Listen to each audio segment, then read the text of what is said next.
Warning, this podcast contains Damien Dark.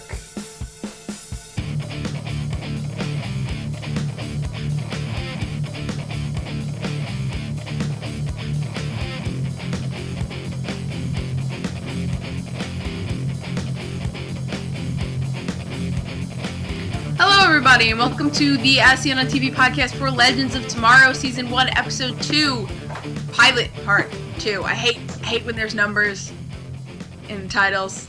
It doesn't flow right. Anyway, I'm your host Clio and with me I have Rachel. Hello. Nikki. Hey. And Dom. Hey, I just want to say real quick, do you remember on our last Arrow podcast we were talking about how much Arrow was actually lost? Mm-hmm. What do you... Oh yeah. What was the name of the first 2 episodes of Lost? Pilot? In Pilot Part 2. So Was it? This is all part of the same universe. It's all connected. It's all lost. Go away. Mm-hmm. Well, anyway. You could go away now. This is Legends of Tomorrow. So we're still in 1975. I kind of didn't expect us to stay in 1975. I didn't either, but they explained it pretty well. They did, and actually they're going to keep staying in 1975. Not really, can't go anywhere yet, just of reasons. Raisins. But we start off with everybody arguing. Everyone's like already arguing. They're always arguing. It's the biggest mismatch group ever.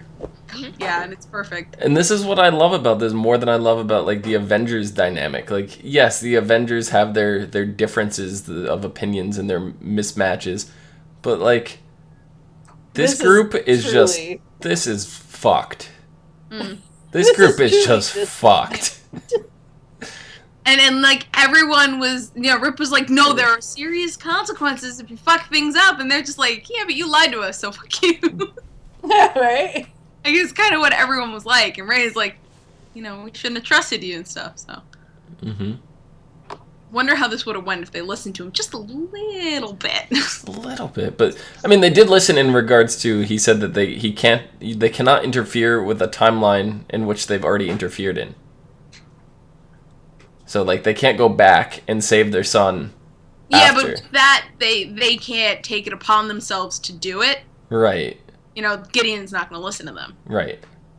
No, but he said that we can't meddle in events that we've already meddled in. As in, like, that is a ground rule that he's already set, and that kind of sets precedence for the show. They answer why they're not going to go back, like, 10 seconds in time and prevent something dumb from happening. So if one of the team members dies, which is pretty unlikely at this point, but I'm not going to say ever in the history of this show they're going to not kill off one of the characters. Wait. What about the prince? Because I'm pretty sure he died. Just saying. But I said the main cast, like people we cared about. That's what I meant. Oh. Right. Bang bang, shots fired. So that's why they're not going to go back 5 seconds in time. Fine. I don't care. I don't like them anyways. Exactly, Rachel. How much were you going on? He's a douchebag. He's a douchebag, but I expected him to grow. He didn't get the opportunity. Bro, he's gonna have to now because he's being reborn. That's true. He is. He's like, but now, he's a fetus right now. Are they born babies and grow up? Is that what happens, or are they? I think so because she has memories of being a kid. Yeah. Wait, hold on though. If he died if this is him from 2016. Okay, headache time. In 1975, is he going to be reborn in 1975, or is he going to be reborn again in 2016? Headache time. I know, because I was thinking this. I was like, are there going to be 2 Carters now in 1975? Well, if he was born in 1975, depends on the year. He could be born in 1976, depending on what when the parents get down. I think they're he'll be 40 years old.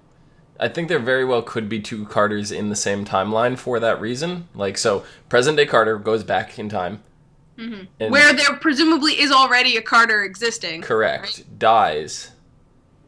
And then since the present day Carter is the one that died, it'll clear itself out by the time it loops back around. So 2 won't exist in the present day again. So let's just do some quick math here.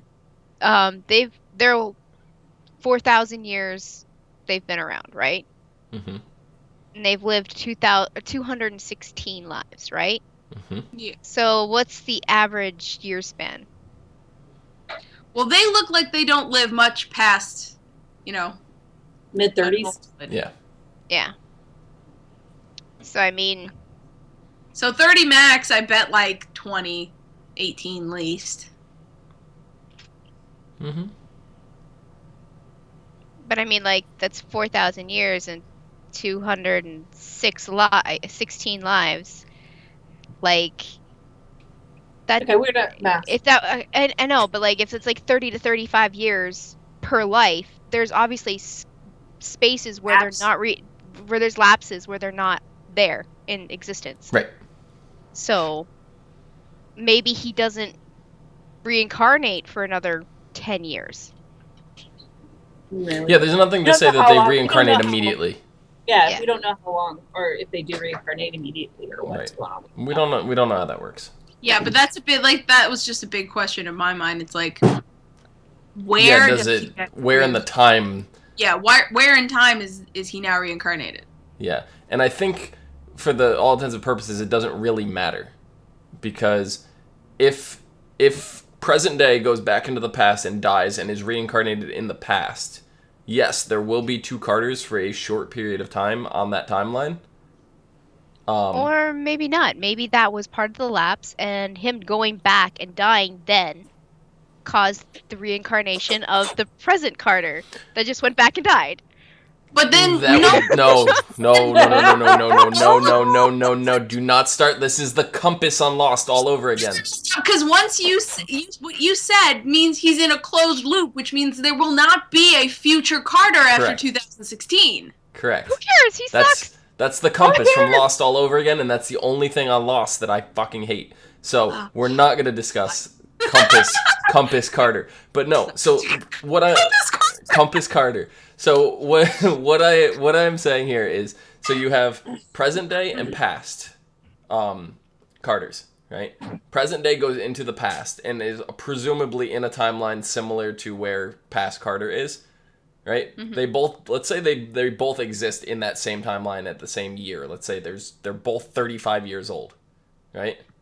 Present day dies in the past and starts a reincarnation cycle while past Carter's still alive. Past Carter is still going to die, be reincarnated, turn into present day Carter, go back in time and die. So it's eventually going to catch up. And it doesn't matter if 2 existed for a short period of time and both died in that timeline. It's still going to even out to 1 Carter in the distant future. Compass Carter. So, just really quick, because I have to explain that. The compass on Lost, John Locke had a compass, and it traveled through time, and it never had an origin point, and it never had an ending point. It was stuck in a closed loop, the way Nikki was describing Carter reincarnation cycle of, No. Oh, well, he's gone. Yeah. You know what? I would not be opposed to that happening, because then that just means once it goes past 2016, no more Carter. Yeah. But I thought about it long and hard, and my brain finally sorted it out. It makes sense to me. Just accept the fact that past and present Carter will meet up, and it will even out to 1. It'll even out. I don't know who said it last week that they thought it was just going to be Hawk Girl and not both of them. That was me. Now it is, but now it's just 1. Yeah, because like I said, last week, the title, like the promo, the original promo was very misleading, and they're like, oh, Hawk Girl, and they're like, ooh, because they went through all the characters. Hawkeye was never mentioned. I just figured that's because they didn't cast him, and they really weren't, like, considering it, but I think at this point, they had to kind of do both of them right now, and then cut 1. Yeah, and don't rule this out as Carter's last appearance on the show, because we can get another reincarnation of Carter from, like, the future and add him back to the team in the present and go to the past and still have him around. And as long as he gets his memories at some point, then things will be okay again. And what he didn't seem like he was that integral, because he wasn't, didn't read the specific, she has to be the one that kills. I mean, him. So what I was thinking when he died, because like there's no doubt he died. Like 100%. his spirit went into Vandal. But what I thought was maybe in their journeys they're going to find a Carter that's already lost his Kendra. Mm-hmm. And maybe he comes along for the ride. Yeah. Quite possibly. I mean, maybe it won't be this douchebag. Please don't be this douchebag. Carter was there. Yeah. He was really pushy. He was really I think I used the word rapey because he was really forcing himself onto Kendra, and she didn't want to have anything to do with him. Yeah. But she was still growing closer to him because he was helping her gain her abilities and just gain confidence.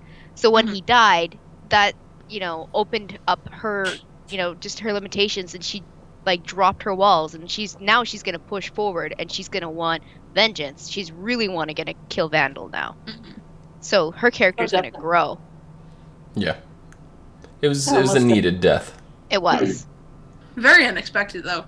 Especially considering this is the second episode. Yeah, especially since it's technically still the pilot. Yes. Yeah. Who is the pilot? Rip? Gideon. Gideon's the pilot? Well, I thought Gideon's more like the navigator, right? I was going to say, Gideon's GPS. He's the medical examiner, too. Yeah, didn't we already discuss last week that Gideon is Siri?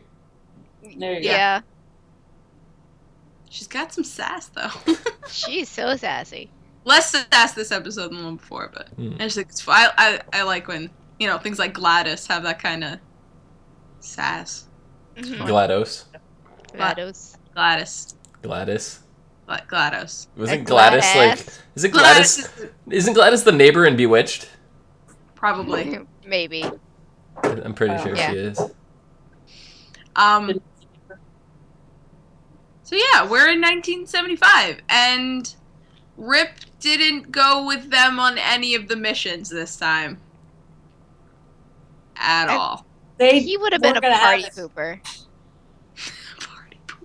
He would have been a party pooper. Did you see how much fun Sarah was having, with all the stuffs and with all the stuff, young Stein and woo. She's smoking weed, flirting with young Stein, and kicking the crap out of, what did she call them? 1975 rent-a-cops? Mm-hmm. Yeah. No, rent-a-thug? Rent-a-thug. So I love the fact she. Okay, I don't understand if that. I guess it's a pretty thick glass bong, but I'm pretty surprised it didn't break over his head. Yeah. I mean, they made things good back then. I guess so. It's hand-blown glass. It's a hand-blown bong. It was a double bubbler too. It was. I say back then, I wasn't even alive then. I wasn't either. I wasn't born until 76. No. So. I like how she took the joints as she was leaving. Yeah. She just grabbed there's like three of them. Joints as she was leaving. I do love the fact that she's like, "Oh, you think I'm sexy?" Don't finish that sentence. I love the fighting between the old and young.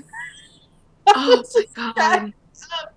I wanted to kick the crap out of the young guy. Like, just shut up and do what you're told, bitch. I don't know how they ended up, fixing that in the end, because I think him going on the ship was, irrevocable, but they somehow fixed it. You had some nasty-ass shit. You saw some crazy things. Go home. Tripped real hard. I bet you he chalked it up to some bad weed. I mean, probably. Maybe. That's probably what made him quit, too. Maybe. How much you want to bet? He thought he had a bad trip and he quit, and then he went to the faculty meeting, met his wife, and everything's fixed. Yeah, everything's fixed. There you go. I like the Back to the Future Marty McFly kind of thing, the wedding band just disappeared and reappeared kind of. Oh my god, yes. Instantaneous on the spot.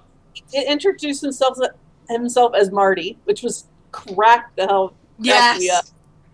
I'm just seriously. And then it was very much an obvious nod to Back to the Future. Yeah. Mm-hmm. So we're starting to learn some of the rules of time travel here. Yeah. At least in this universe. Yeah. Yeah, because when they go to the Vandals auction, Ray loses a piece of his suit. Yeah. Which Vandals, black market scientists, as they were referred as, reverse engineered it into weapons that made Central City, just got it destroyed. Ashes. Rubble. Yeah. So I like the explanation. It's like cement. If you change the future, it's like cement. It hasn't hardened yet. Mm-hmm. But it can. Mm-hmm. If things stay too long that way, that they're... Yeah. But if the mistakes stay too long, then they can't. Mm-hmm. Yep. The mistakes. If the stuff you did that you shouldn't have done don't get undid. I really want to start seeing like Back to the Future 2 style stuff where there's like two copies of each other running around. Like I want to see that at some point. I think it's inevitable. It's got to happen at some point in this series. It might not ever happen in the first season.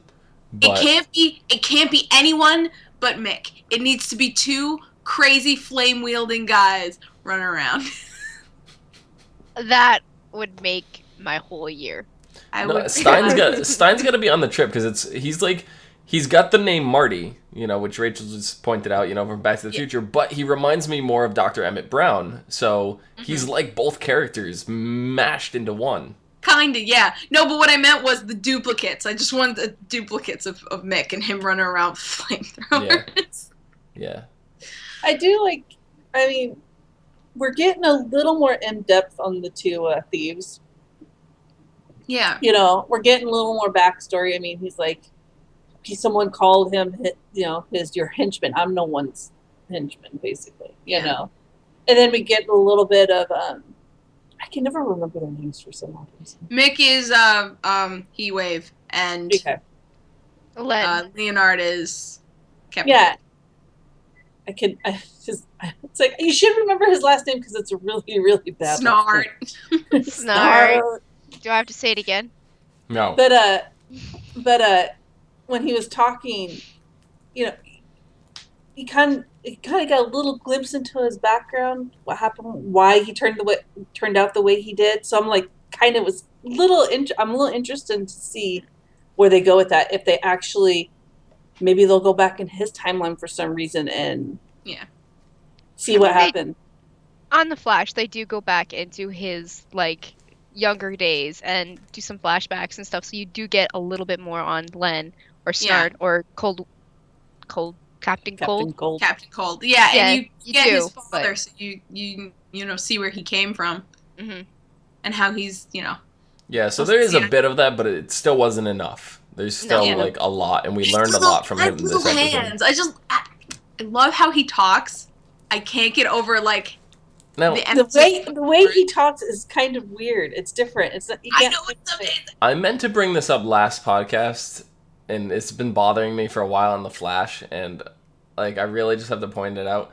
Doesn't Leonard Snart kind of look like a bit of a heavier Eminem? Stop! I can't unsee it. I'm sorry. I feel like he is Eminem. Every time I look at him, I see Marshall Mathers. Yeah. I just love the way he talks. It's very... Matter of fact, with a lot of sass. But his voice kind of is monotone, but has this accent that you can't pinpoint where it's from.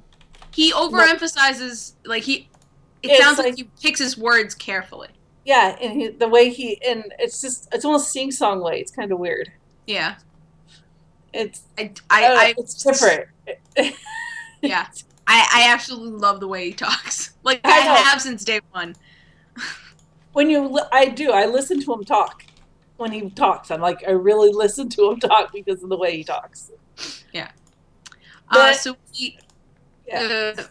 Flash fans, have a little more insight to Snart, but Arrow fans have a little more invested interest in Damien Dark, who made an appearance this episode. Yeah, I had no idea who that was. I was like, oh, okay, that's a dude. Actually, he was in the Flash crossover episode. Okay. Right, yeah, 5 seconds. Look at this. Do you not see this?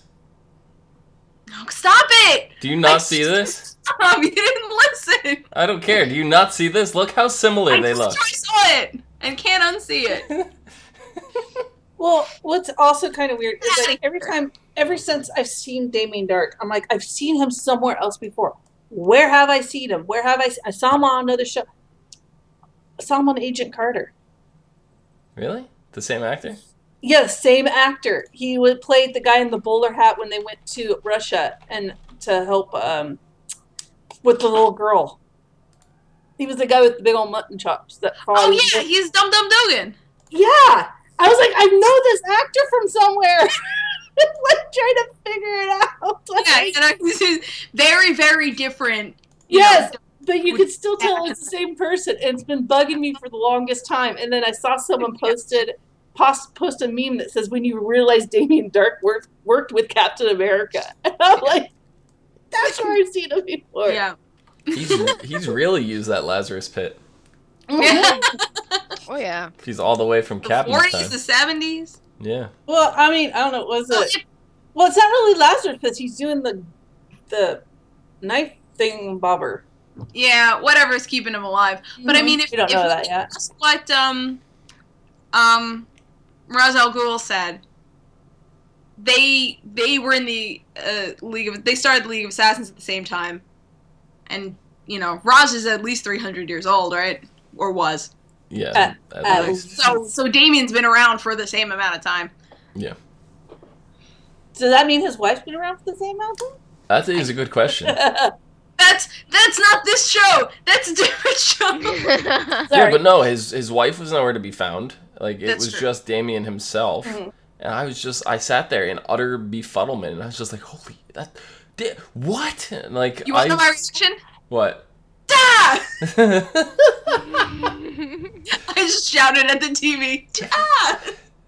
No, but I love that they did not really focus on Damien. No, Like he was there. not a huge integral role in this. Like he played a part. He had speaking lines. He had dialogue, but it didn't leave you with like a million questions. No. Even if you didn't know who he was, it was just like you accepted it. It was just some guy in a timeline. But it makes it makes more sense that he was in the Flash episode of the crossover. Mm-hmm. And when he was in it, he was there for 3 seconds, did almost nothing, and I was like, what kind of was the point of that besides having a cool fight? Now that he's in Legends, that makes more sense. I feel like we're gonna see him in the future. He's gonna play a bigger part down the line. Yeah. Like You mean in the past? I'm talking from the team's perspective. So going forward can be going back, but to them it's going forward. So in the I don't past. know. Maybe it's Legends. They'll do something in the past that will screw Damien, and then in the future be totally different. Listen, my brain hurts already. See, that's the other thing though, is like knowing this show, like knowing how things work, and how the Flash and Arrow have very significant stories that are going on. You can't really change something so drastically that it's gonna fuck the timeline up permanently for the other two shows, where it's like Damien Dark does not exist anymore, and it's just like, what? Like, that's what I'm saying. Something drastic like that you can't do. So, And even if it did, it wouldn't make sense to the viewers. right. Because then something would be different, but nobody involved would know, but the viewers would. You know what I mean? Right. Yeah. You can't really do anything that would change the events in Arrow, because it would make the viewers confused. They can do little things, like I'm going to take Back to the Future, another example. In Back to the Future, when Marty and Doc are starting there at the Twin Pines Mall, right? Marty goes back in time for the first time, and he's on a farm because he's in the same place, so he's at the mall, but in the past. And he goes crashing through the barn. I know where you're getting at. On the way to crashing in the barn, he runs over a pine tree. There's 2 pine trees next to each other. He runs over one of the pine trees, flattens it, destroys it. When they finally fix the whole thing and get back, and they're back in their original timeline or whatever, if you look, it's not pointed out. Nobody makes any mention to it. It's no longer called the Twin Pines Mall. It's called the Lone Pine Mall. And it's something that if you did not pay attention to, if you didn't see Marty run the tree over, and you didn't like make the comparison of the mall at the end, beginning and end of the film, it's so minor that it's not there. They can do something on Legends to fuck the timeline up and change like Big Belly Burger into like... No, how dare you! Shut your whore mouth! Into like medium belly burger, and it just goes unchanged in the background, and you don't really notice. Mm-hmm. Well, I think something like Big Belly Burger, they've made such a deal of that. Right. It was just an example. Yeah. No, I know. But changing that would, I think, be very confusing to people. Or, granted, since we do have in Legends people that are from the Flash and the Arrow universe, if they did something in the past that would affect those two shows, they could theoretically go back to those shows, people in those shows, and be like, hey, we did an oopsie. They could. You're right. You're right. Oopsies happen. You might want to, you might want to prepare for this, kind of thing. They can do that theoretically. I'm not saying this season they will do something like that, but it's a possibility maybe for more seasons, seasons down the line. Yeah, for sure. So I could see them doing that, Ray, go back. We did guys. a thing.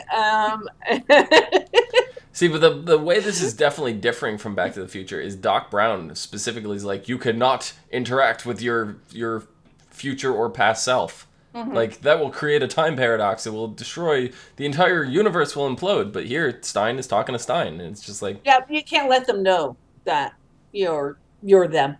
Well, one Stein knows. Yeah, but I feel like... talking to himself, even if he figures out that's his future self, that's kind of okay. Mm-hmm. I don't want to say it's okay. You kind of want to avoid it in case something crazy happens. Mm-hmm. But the problem comes when, he's distracted from a fixed point. Like, he's going to meet his wife. It's not a fixed point because obviously it gets changed and whatever. But he's going to meet his wife, his future wife, and he distracted him from that. So I think that's where it you don't want to do it. Right. But even so, let's say he didn't get back together with his wife. Mm. Does that really have major implications on the current timeline? How do we know? We don't, but I'm saying... I don't think it does. I'm not saying it won't. I don't think so either. I think it would have kind of gone on. Yeah. Things might have... It might change who he was, though. It might change the person he is. And then it might not... And then him and, Jackson? Like, if you really want to get into semantics, she would have found somebody else, they could have had a kid together, and this kid didn't exist in the timeline before, and it's eventually going to change the course of things, crazily, but I'm saying in the grand scheme of their current timeline, it's nothing that's going to be noticed at that moment, and, can't really be tracked that well. Ripple effects. Yeah. But I liked the, the kind of place they ended up on in this episode, because they started off, nobody trusts Rip, they didn't want to listen to him, they're like, yeah, sure, whatever, you lied to us, we're gonna do our own thing, and then at the end, they're sort of like, they come together. Well, see, I think that's what Rip's plan, not really planned, but his, they didn't trust him, so they just wanted to go off, and he's just like, fine. That's why he backs off. Backs off, fine, do it, and you'll see what happens. You'll see what kind of mess you guys get yourself into. And they did. They got themselves into some major messes. Yep. Major messes. Yeah. So, Oops. and then... what we've... Yeah. Yeah, what we've seen with, How to Kill Savage Mockingbird? Is every time they try, there's a new, condition that needs to be met that they didn't meet. So the first time, they killed him, but it wasn't one of the hawks, and there was parts of his body left over, and this time it was done by one of the hawks, but it was the wrong hawk, so I think next time they go to kill him, there's going to be another condition. It's like, it's got to be both of you, something like that. It's got to be this weapon. It's got to be at this time of day with this solar alignment. Yeah, exactly. I think it's a puzzle. They have to figure out exactly the right way to do it in order to kill him, and each lifetime they get one more piece of the puzzle. Yeah. And they just gotta remember them. Because when they're reincarnated, they don't remember shit. Yeah, she's getting a lot of the puzzle pieces right now. She's getting a lot right now. She got more than Carter ever did. Yeah. Carter's, according to, it was on Arrow, the crossover episode, Carter was never able to remember his original lifeline. His first life, yeah. And she did the first time she met him, she remembered something from that. Well, she's the more, 213th time she met him, but yes. Well, yes, I mean Kendra, Kendra. Our Hawk girl, yeah. Yeah. Yeah. See, I don't think I think it's more. I think they thought, or he thought, it was all about him. But I think they're beginning to realize that they really don't. But see, I think him. I think a whole lot of that, of Kendra like remembering that, had to do with Cisco. Because Cisco was the one that really focused and sat with her and was like, you need to focus on the priestess, not the warrior, you know? Yeah. And Carter's always pushing her to be like, just jump off the edge, leap, find your wings, or be the warrior I know you are. Like, so she's always woken up with that kind of mentality, you know? Right. So this is the first time that Cisco really... She was a priestess. She was never a warrior until this happened. Yeah, but like... I get where Carter's coming from. Carter, he's just like, you know, Vandal's after us, we have to fight. So he's like, okay, you have the capabilities of being a warrior. So from every point on, he's just like, okay, let's get you strong. Let's get you ready to fight. Right. Instead of, you know, okay, let's take this and think about it and be the priestess. So I think that's why she remembered her early life, and I think that's why Carter has never been able to as well. Mm-hmm. Yeah. So I'm hoping Kendra can do this now for Carter in the future. Yeah, that'd be great. Think about it. She needs to think about the pieces. They spent so much time running and then trying to kill him or running from him that they didn't stop and think about what they learned in their past lives in order to help them in their life. It's like they wake up and they're like, let's fight immediately. Yeah. It's not like, hey, let's really like sit down and try to figure this out. Mm-hmm. Well, they're also too busy running for their lives. Yeah, that's true. Because once they start remembering, Vandal kind of closes in on them pretty quick. Yeah, but so it seems. There is time that they need to, but they needed to slow down. But now that, you know, Carter's gone. They have all the time in the world. I don't think she can do it without him. That's not to say I don't think she can do it. I think she can, but I think for it all to be put to rest, the three of them need to be involved because it started with the three of them. Yeah, so Carter being gone, I don't think, like, yes, Kendra's the one who's got to deliver the blow. That's the most important part, but I don't think it can be done without Carter. No, I think Carter at least has to be alive and in the vicinity because she linked herself to Carter, and he and Vandal linked himself to Kendra. So they have, it's like this crazy triangle going on, and they all have to be there. Yeah. So the next time they try to kill him, I bet they're not gonna be able to do it, and there's gonna be another condition. Mm-hmm. They're gonna learn. I think every time they're gonna learn something more. They're gonna actually, and now that the team knows about what's going on and they know about the dagger and that, you know, all this, I think they're gonna help them. Oh yeah, a lot more. I mean, they're gonna help them a lot more. I think now they're actually a team. Because before this, they were all like herp, but now they seem like they're like, yeah, we're in, let's do it. And also before, I mean, Kendra and Carter, before, they were fighting Vandal by themselves. Now they have other people to help them, not just to fight, you know, granted they can't kill him, but to help them figure this puzzle out. Well, they have support now. Mm-hmm. And support. I mean, they have all that support now, and it just makes so much of a difference. Oh yeah, definitely. Yeah. God, I was going to say something else about something. Come on, brain, do things. Brain, do things. I think Ray in this episode, this was the episode for Ray to just fuck up. Yeah. He lost the piece of his suit. He set off the alarm. He set off the alarm twice. He's like the smart, dumb person. He's smart, but he lacks common sense. And I think that's why they paired them up with those two. Because they got the street smarts and Ray has the book smarts. And then to put them together is comedy gold. Yeah. Well, I think Ray is at this end of the spectrum with the book smarts. And you know, Mick has the street smarts. And Leonard's right in the middle. Yeah. Leonard's really smart. He is. He's very, very intelligent. All kinds of smart. Yeah. Mm-hmm. So he's too smart for his own good. He really is. There's more to him than we know. Oh yeah, that's why it's kind of interesting. His character is very interesting when they started talking about that. And I was just he is super interesting. I think he has to be probably the best character so far that I've seen in the Flash Arrowverse. Yeah. Well, so I do like the fact that him and Ray they kind of bonded in their jail cell. It's just it was kind of nice. Yeah. He's like, oh, I got this. Sets off the alarm. It's like, that's a dummy one. And new Firestorm kid is starting to grow on me. Jax is awesome. Jax. I love him. Yeah, I didn't like him at first. Because I miss Ronnie. Yeah, that's true. Well, that's Flash stuff, but. Yeah, but still, like it's still character content of the same. You know, it's Martin's other half, his original other half.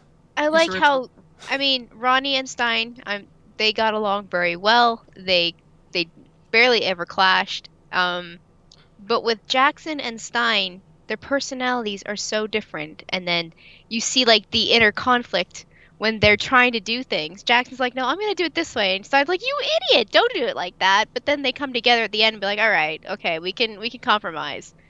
Yeah, that's the best part. Yeah, it's actually both of these episodes ended, like, not ended, wasn't the last thing, but in the end had a Stein and Jack sort of like, epiphany. Let's talk about stuff. Yeah. I got a very, like, almost like father-son kind of vibe from him, you know? A little bit, yeah. Yeah. And so I was like, it's kind of cute, you know? It's like he's rebelling against his father. No, we're going to do it this way, you know? And he's like, you know, so that's what it felt like. It felt like me arguing with my kid. And there's now more respect that Stein has for Jax, because he's like, what do you think? And Jax is just like, you're giving me a choice now? Last time you roofied me. Yeah, right? So that was very nice to see. Yeah. I really enjoyed this. I actually enjoyed this episode. Oh, yeah. I mean, granted, we've known these characters through both universes, but we're getting more of their personality and more of them, of who they are, people in this, even in the last only two episodes. It's not focused on just Oliver and Barry anymore. They are the main characters, and that's the part that's really awesome about it. Yeah. And I think that this, obviously, there's no main character. It's the team. No. It's the team. Yeah. Stuff I've always liked. So, next week, the episode is called Blood Ties. Snart visits his past. Uh-oh. Yay! Oh, yeah. Rip to weaken Vandal Savage by going after his financial assets. Oh, they're gonna get him like Capone on tax evasion. Rip and Sarah infiltrate Savage's bank, but are discovered by his men. Meanwhile, Snart and Rory talk Jax into taking the jump ship back to Central City so they can steal a valuable emerald. Of course they do. Professor Stein guides Ray on a dangerous mission. I also liked that Ray was in Stein's pocket. Yeah. That was my favorite part. I thought the funny thing is when Rip pulled out the little action figure of his here. And it was a suit. I was like, that's so clearly plastic. I was like, he has a little action figure already. Great. Awesome. I was like, that's amazing. I love it. Yeah. Don't leave any of it behind.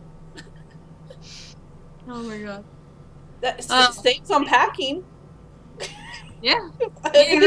Just put that in your bag or your pocket and you're done. Hell yeah. No more airline fees. Put that in your bong and smoke it. Oh, Rachel, where can people find you? They can find me on Twitter. You don't. I'm looking at ourselves. You can find me on Twitter at Savannah17, on Twitch at Savannah. Omi! You can find me on Twitter at LadyVenom24, LadyYVENOM24. Do. It doesn't work. Do. You can find me down below at Phenomenon, PHENOMEDOM. Phenomenon. And MySpace. you can find me at MySpace. No, you cannot find me on MySpace. You can find me at Cliomoto on such awesome places as Twitter and Twitch. And you can find all of us at ASOTV Podcasts on Facebook, Twitter, Gmail, Google+, and right here on YouTube. Follow us for some more podcasts from some of your favorite TV shows and video games. Until next time, bye-bye. Ciao. Latest. Compass Carter. Compass Carter. It's my favorite thing. I hate it so much. Watch it be a thing just because Dom hates it. I want somebody in the comments below to put a Photoshop picture of Carter's face on a compass. Oh God, no. Or tweet it to us. Please.